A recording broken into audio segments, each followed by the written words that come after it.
Now, before I call on the next person, the next presenter, I'd like to say a word or two about him.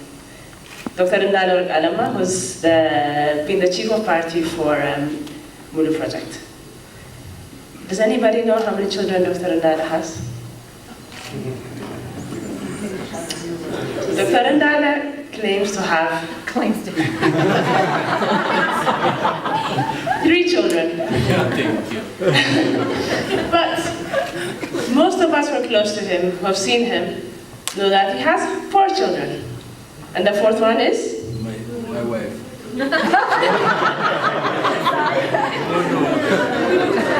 MULU Endale. So the 4th child, we all believe that the 4th child is MULU Endale. So I hear one call Dr. Endale to present the MULU project journey and the next steps as well.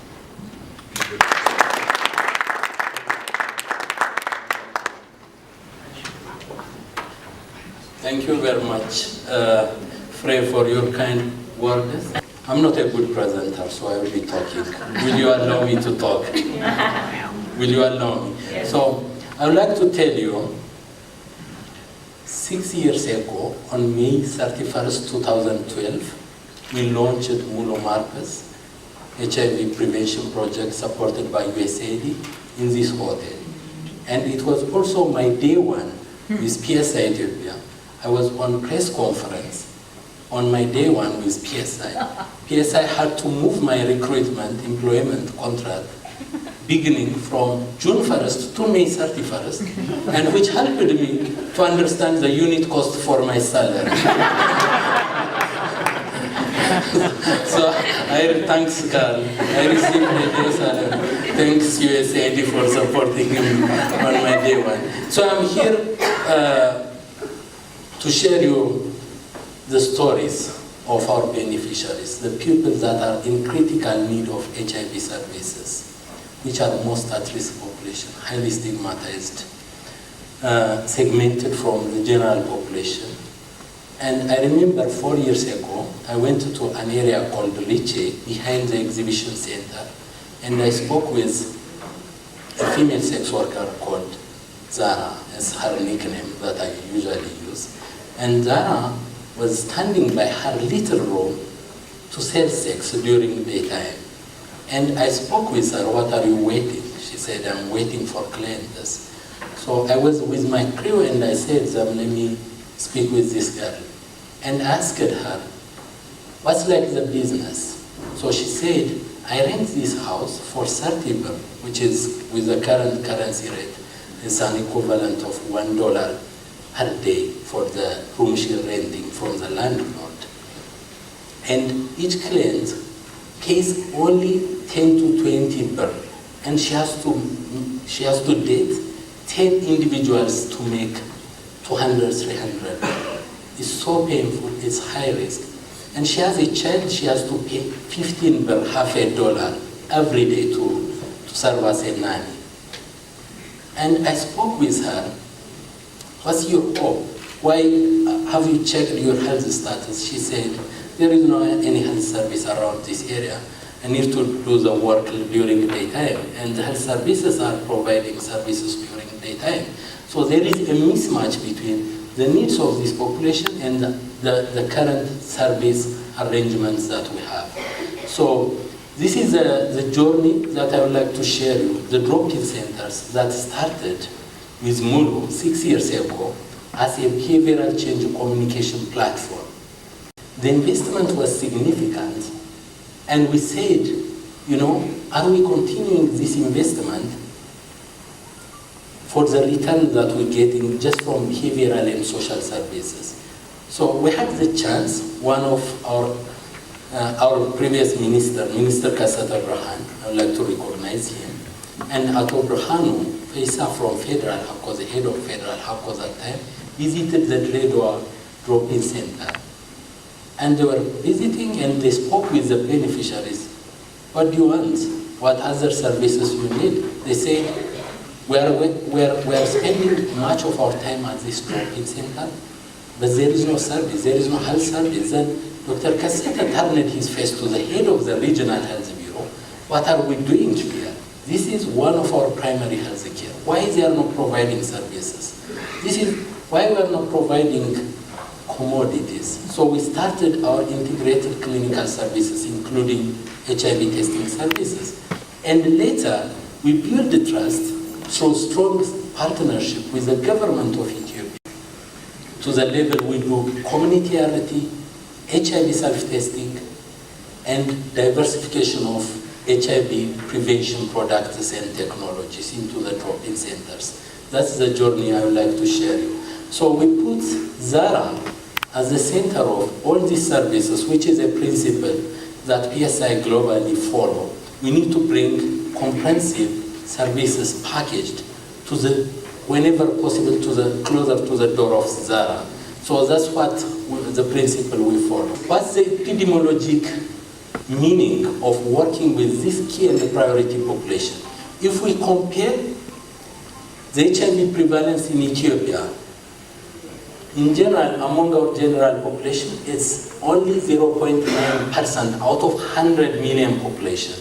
However, among these female sex workers, every 1 out of 4 female sex workers are HIV positive, which is close to 25%. And other priority populations are also at least have double HIV prevalence rate compared to the general population. That's the reason we wanted to serve these people. And looking at the UNAIDS global data, in 2016, 80% of the new HIV infections were really coming from this key and priority population. That's why we wanted to focus on that. And still, as Carl and Leslie clearly said it, we follow the evidence to serve these people. And we don't just serve all female sex workers. We serve those female sex workers who are really in real need and who are really at highest risk compared to their peers. And if we are working among this population, the numbers look small, but it's critically important towards achieving the national goal of 1990, which is the goal that PEPFAR and UNAIDS have set. So in terms of if we are achieving the 3 nines among key and priority population, believe me, we can make a difference in the national goal towards the 1990 and the sets that we set, the target we set to avert 70 to 80,000 within 5 years of the investment case. What was the background with the strong partnership with government of Ethiopia? They have been really on the driving seat in multiple fronts. The USAID investment, we know that it started with SPM1. SPM1 was more of a general population school health program, and every one of us were labeled as most at-risk populations because we travel. That's what I learned from SPM1. Then SPM2 was really tailored towards having a less targeted but an important move from SPM1. Because I was a member of the National HIV Prevention Advisory Group since the beginning. I was doing with UNAIDS and other colleagues from the UN family, from CDC, USAID partners. We were doing the evaluation for SPM1 and then evaluation for SPM2 that leading to the investment case. Then intensification of the HIV prevention response was really mentioned, but it really needed more targeting. And MULU was in place to make the journey from the SPM2 into the investment case, into the catch-up campaign, then into the catch-up initiative recently, right? So thank you for being part of this journey, and thank you for your leadership and coordination. So the investment case is a meaningful investment case. Really, we need to all to be really concerting our efforts towards the epidemic control, because it's really aligned and it has absorbed much of the lessons learned from the MULU Marcus HIV prevention activity. There are really 4 ways of MULU. We call it the 4 ways of MULU. One is partnership. Many of us have said it. And it's meaningfully done in the way that, we do joint supportive supervision, and we do joint review meetings to assess performance and plan for the next quarter. We do also like sharing of the lessons learned. So partnership is one. The next one is phased-in approach. So when we said phased-in approach, it was very, considering MULU Marcus was a combination prevention approach. We didn't just want to be really starting everything all together. We followed a principle called build as you go, in terms of geographic scale and a scale of the activities. So we started, because we overlap somehow with the USAID other investment on transaction, so we had to do the transition. We had only 55 towns. However, this is the only project. In less than 3 years, it goes to a full scale of activities, to 150 towns. By the way, during this time, I remember, between the end of year 2 and the beginning of year 3, there was no any pregnancy among our staffs, including myself. And during that period, strangely, all the women staffs we had got pregnant. So we asked what happened with it, what's going on. Then later the scale up goes and goes. The men were with their wives. We were, because our HR disseminates news on, newbornness. So the men were fine. They were using the integrated clinical service family plan through their wives. So we need some more behavior change. So later, once we get into full scale and once we maintain the scale, we start hearing that the wives of all men staffs have got births. So that was a strange thing, and we need to study it more. We need to generate more evidence. So the next one is continuing building on the evidence. We did rapid town level mapping, including the size estimation Mark mentioned, the geographic mapping of where we find 80% of the female sex workers to bring a public health impact among these key and priority population. Because if we consider Baharda or Redwa, the whole of the city is not a hotspot. There are only 3 or 4 kabalés where we can find 80% of the female sex workers for efficient and effective use of our resources. So this mapping was really very useful to inform even our budget beyond the programming budget allocation and ceiling exercise. So the number of female sex workers in each town determines the budget ceiling appropriations to each of the civil society organizations.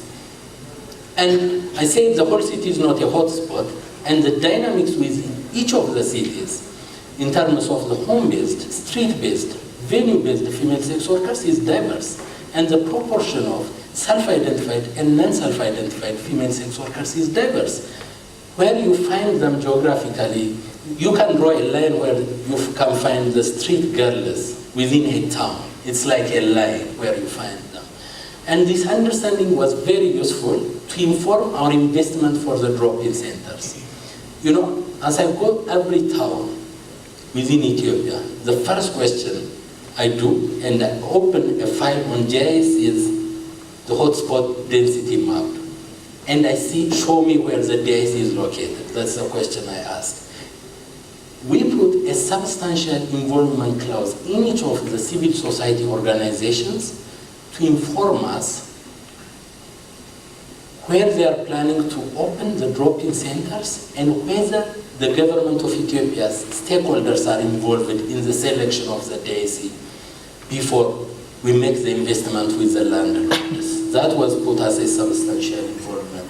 And we produced 100 towns, size estimation and geographic mapping. As you see, these towns have different lines and concentrations and distributions of the hotspots and the concentration of female sex workers. The next one is diagnosing a problem. We use evidence. Sometimes the performance goes up. It's never been easy to improve our case finding until now, because we are looking for the remaining new HIV positives to diagnose and link to treatment. So every time it goes, we say, oops. Then we come up with different strategies. And the first strategy we employed was, thanks to the previous chief of party, she sent me to India for an experience sharing visit to a similar project with FHIS 360 called Bridge Project, supported by Gates. So I established a partnership with them to bring a cost share. It served as also a cost share, a free technical assistance to adapt the dynamic microplanning to segment female sex workers by red, yellow, and green. The red ones are those at highest risk. They are not recently using condoms. They have not tested for HIV recently, and they are not using condom with their balukas, which is like a boyfriend or a lover version of that activity. The next one is, then the performance improved, and then it goes down, and we said, which geographic areas we're focusing on. Let's see our performance town by town. So we had to prioritize geographically each of the towns until we land with the number of scale we have. So we did geographic prioritization, and it goes again. So it was a little bit of push for me. Then I had to go with my team to Dredwa to understand. We give them all the tools. We gave them a screening tool. We gave them dynamic microplanning. We gave them index case testing training. We gave them partner notification. What's going wrong? So these are like scientifically proven tools that was shared from PEPFAR, USAID, and our experience in other countries. What's going wrong?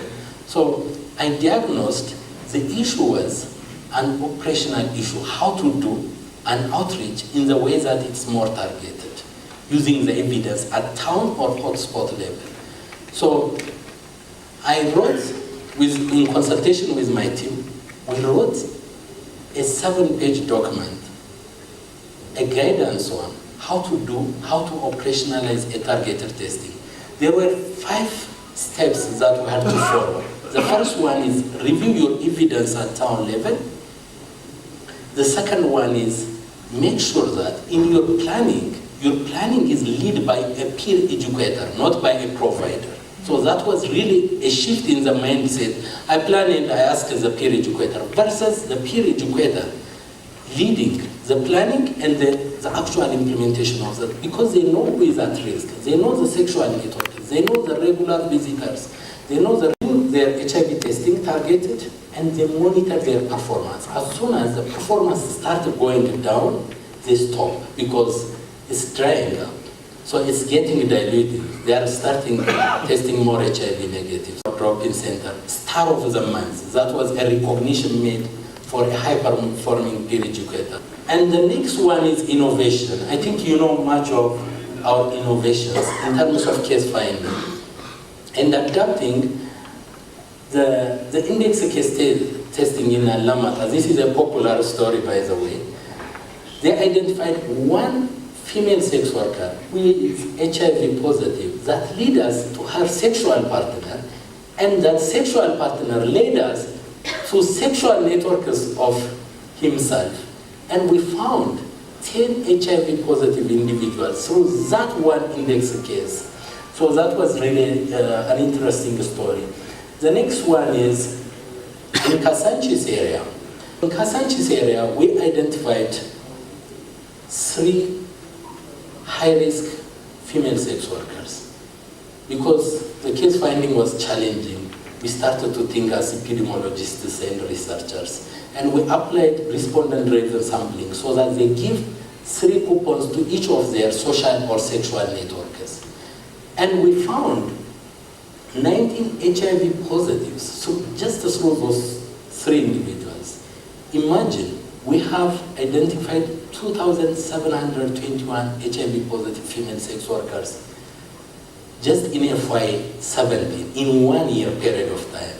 If they lead us through index case testing and partner notification, we can really be identifying more HIV positives, and we can be filling the treatment gap. Community, this has been really raised a lot, and 25 of our drop-in centers have been enrolled in this, and this is the only activity that helped us to track the 390s. We don't do viral load, but we do through strong partnership. We partner with public providers to transport samples to do viral load testing. So in areas where we are not providing ART services, we collaborate with public facilities. And as soon as we collaborate with public facilities, because it makes it difficult, I remember a female sex worker was saying, like, you are sending me, okay, because we did accompanied referral, which was an intervention we did to strengthen our linkage. So the provider was asking, I will link her, but how are you going to trace the viral load? So we introduced two innovations. One was like the triggerize, a TICO, which is an equivalent of burn, to track, to motivate linkage reporters into the system. So that TICO system helped a lot. The second one is we partnered with US government's institution called the Office of Evaluation Sciences under the White House. This is a team of scientists in economics, health, public health, as well as neurosciences. They are helping us how praise message through telephone text in a regular way can improve the second and third 90s. So we are doing an analysis and hope we'll organize an event to share the findings from the study. But interim reports from that analysis are giving us some positive findings to implement praise messages among PLHIV, particularly with female sex workers. And this is a progress that we make in the 25 drop-in centers, and as you see, the performance within these 25 drop-in centers have improved significantly. So the question is, under the new activity, so in the first and the second 90, even we are really getting up, even reaching toward this epidemic control. Please be reminded that you shouldn't be assuming this mission is accomplished. Every year, there are 25% new female sex workers joining the industry. So every year we need to be accounting in our size estimation 25% new influx of female sex workers into the industry. So the other one is HIV self-test. We thought that, and the science is HIV self-test is about screening. Have you noted that? It's about screening, it's not about diagnosis. We thought that, many female sex workers are coming to the facility that we have under the drop-in center or community outreach and doing HIV testing. But there are segments of female sex workers that are not coming because of the stigma and discrimination. They know that they are at highest risk and they are not coming. So the HIV self-test gives them, addressing that barrier, overcoming that barrier.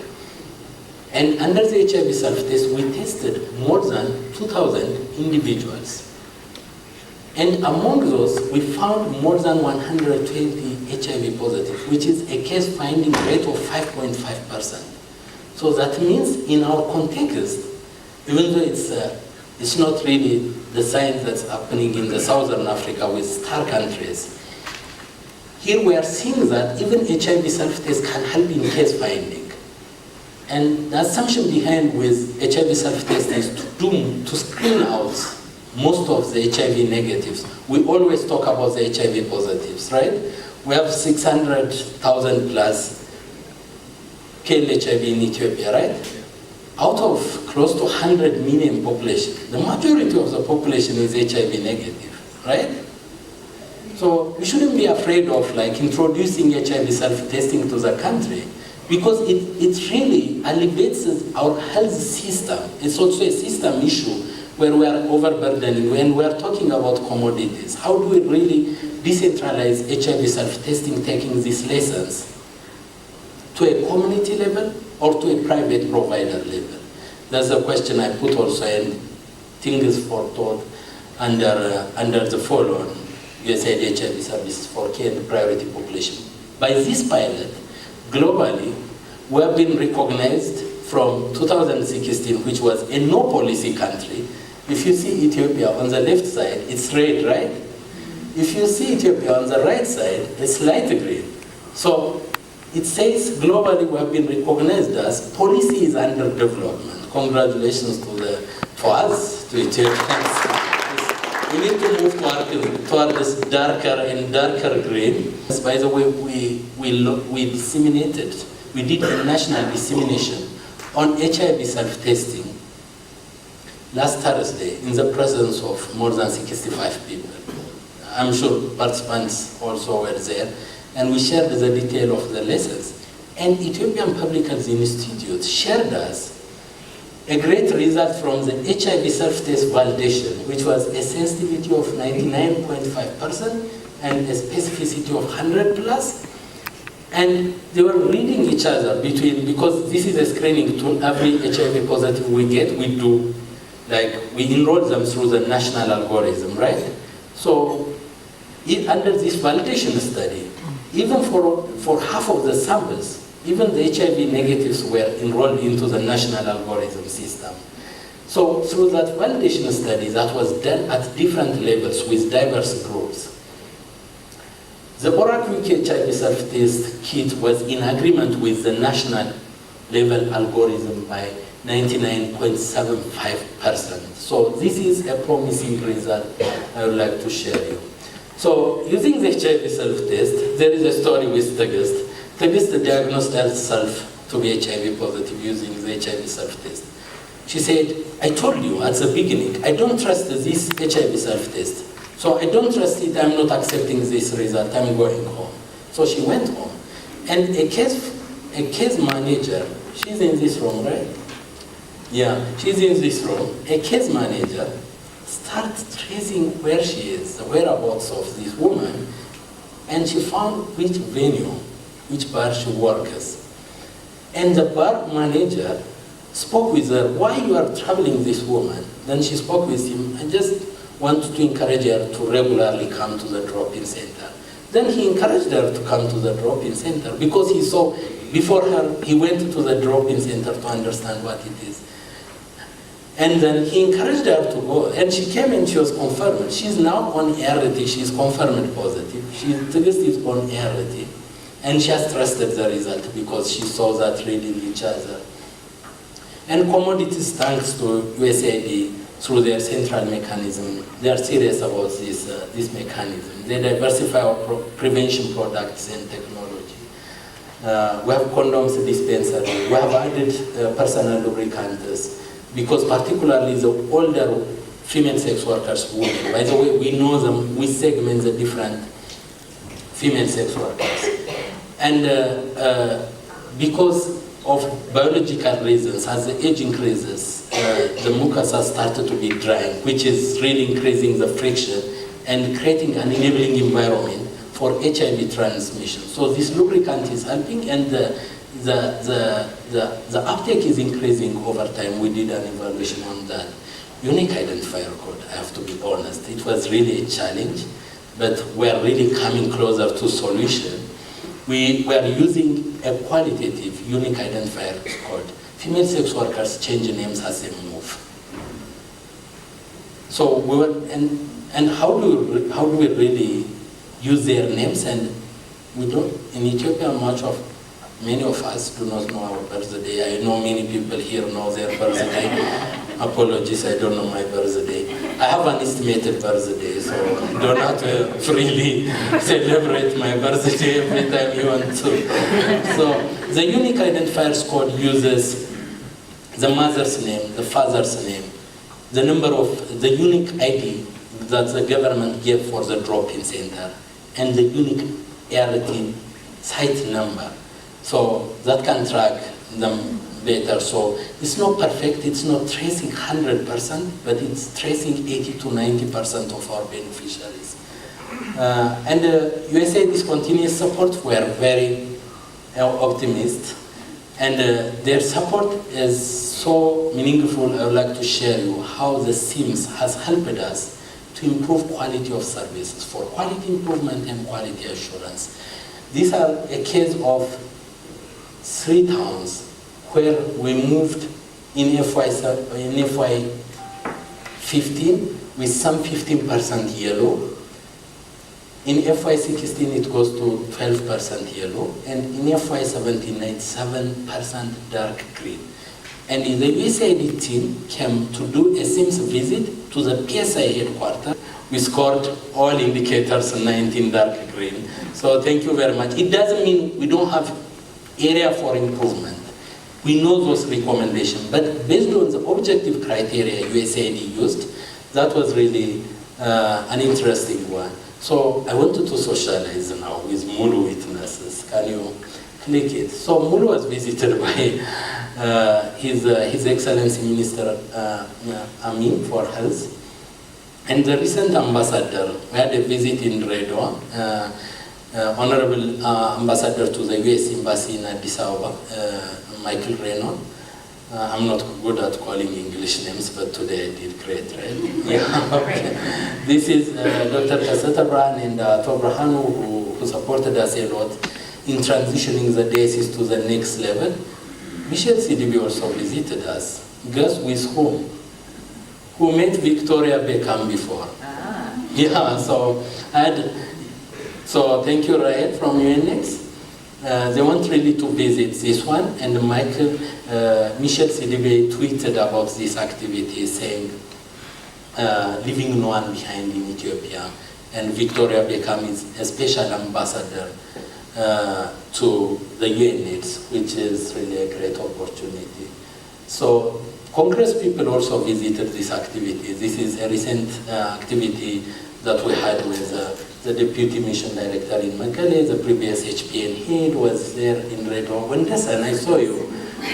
Welcome, Wendesan. Wendesan was also our previous AWAR for this activity. And let's see these female sex workers not just as sex workers, women individuals. They have families, they have children.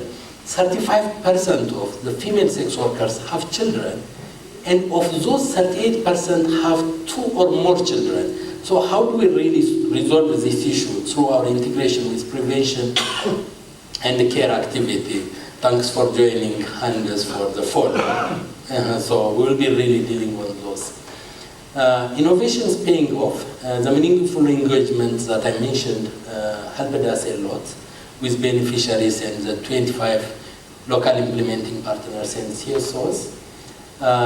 And the community-based service standards are also areas that needs to improve. We tried our best to be responsive to the facility standards that JOA requires. We have some lessons among the 390s that we can share for each of the 390s. What are the interventions we did to improve that tracking?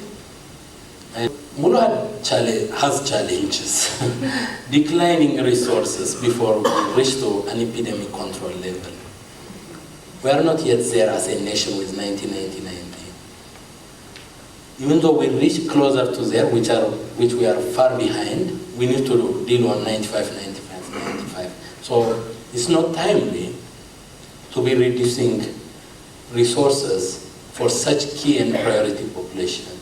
Female sex workers service preference versus the current system. How do we really align, cross-learn between the public and the female sex workers friendly services is one area. Lack of timely, up-to-date, nationally representative estimates and surveys among this population continues to be a challenge. We are optimistic that the current and confident the current journey will continue, and we have a clear roadmap. If we continue, how we continue. We know our denominator, the size estimation. We know how many HIV positives we can identify. We know how many can be enrolled into treatment so that we can saturate treatment coverage among key and priority populations. And with the current activity, among the diocese we work, we have reached 92% viral suppression rate with those groups which were eligible and we were able to trace. And the next journey will include to be prepared. Be prepared. What's that? Pre-exposure prophylaxis. It's a tough decision between taking medication before acquiring the virus while you are at high risk of acquiring HIV, or taking the medication, the same medication, after you acquire HIV. So that's a tough decision.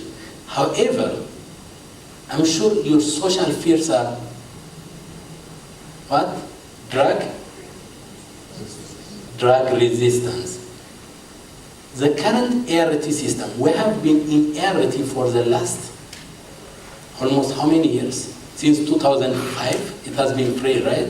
That's the year actually I got married. So it's 13 years. So we have been in ART program for 13 years. And pre-exposure prophylaxis is not established the treatment. It's seasonal. You only take the medication while someone is at highest risk of acquiring, because female sex workers are not using condoms with their balukas. So this is a tough decision. We would like to have more conversation in our technical working groups and broadly among donors groups. The next one is index case testing. I mentioned we have a number of HIV positives enrolled under care and treatment. How do we use those through fundraising with the remaining ones, to bring and notify us their partners and to do case finding? The next one is partner notification. Thank you so much. Thank you for having me take you through the journey. Thank you.